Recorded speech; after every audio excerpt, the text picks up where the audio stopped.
just like a ghost in a dream that we had way back when. I wish you well. I'm so happy to hear, in particular, I'm glad to hear, just listening to your sound check here, you singing Life is a Highway, again.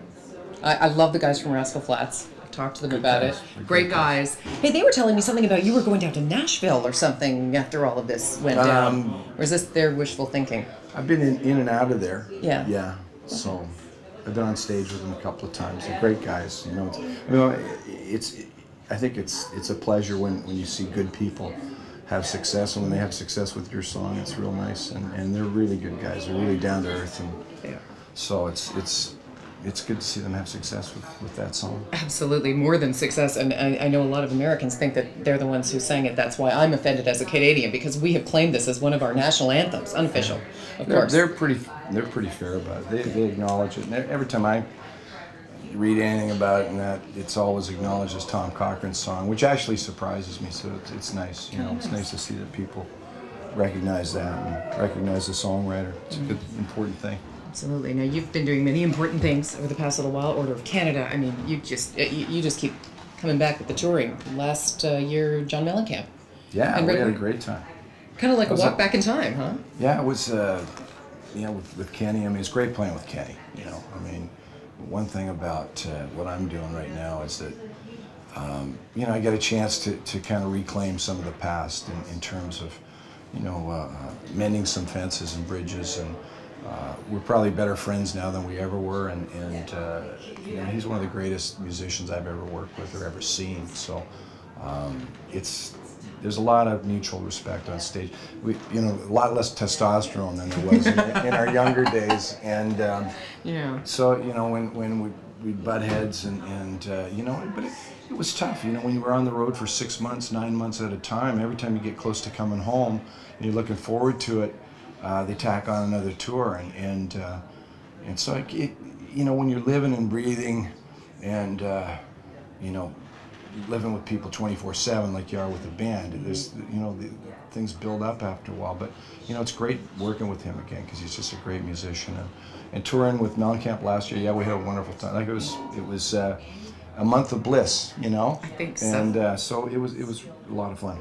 For your fans as well. And that kind of leads me to my next question, which is, like, do you approach what you do differently now? Is it for different reasons? I mean, or was it always for the same reasons? No, I mean, I've always looked at myself as a songwriter first and foremost, and you know, now it's sort of morphed. You know, you know, I could never, you know, get enough people to cover my songs to satisfy my output, so I figured I had to play the songs and sing them myself.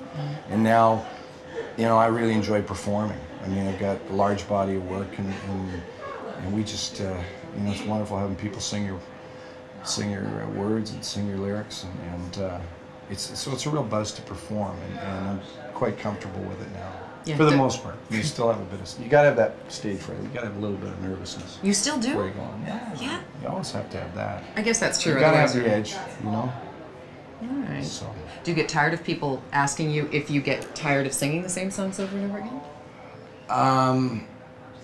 You know, I mean, one of the approaches I took to songwriting and making music was that I wanted to write timeless music.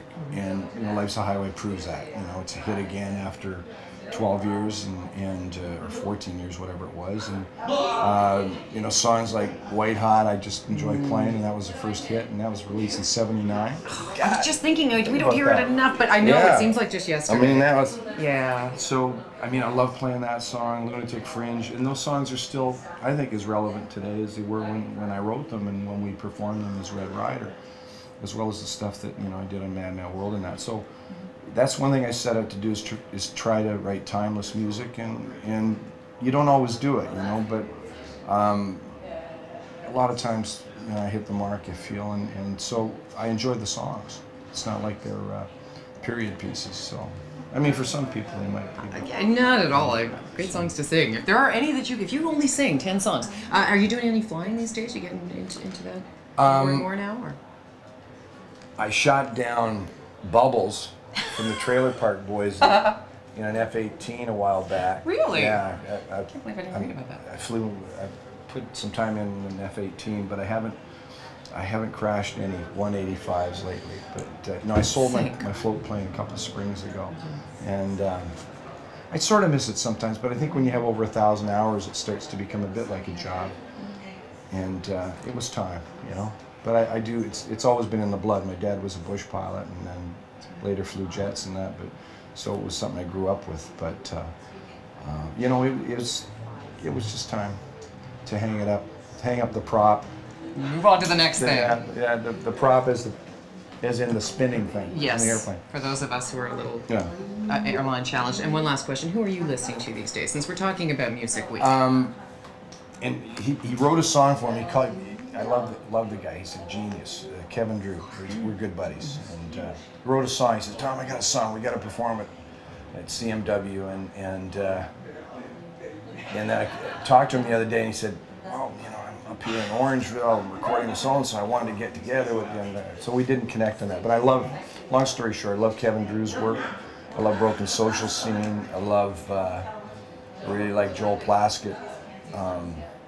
Wilco I like, not exactly new, but Broken Social Scene I really like those guys a lot. I like what they're doing. I like Metric too. And so, you know, Emily Haynes came out of that Broken Social Scene crew. So yeah.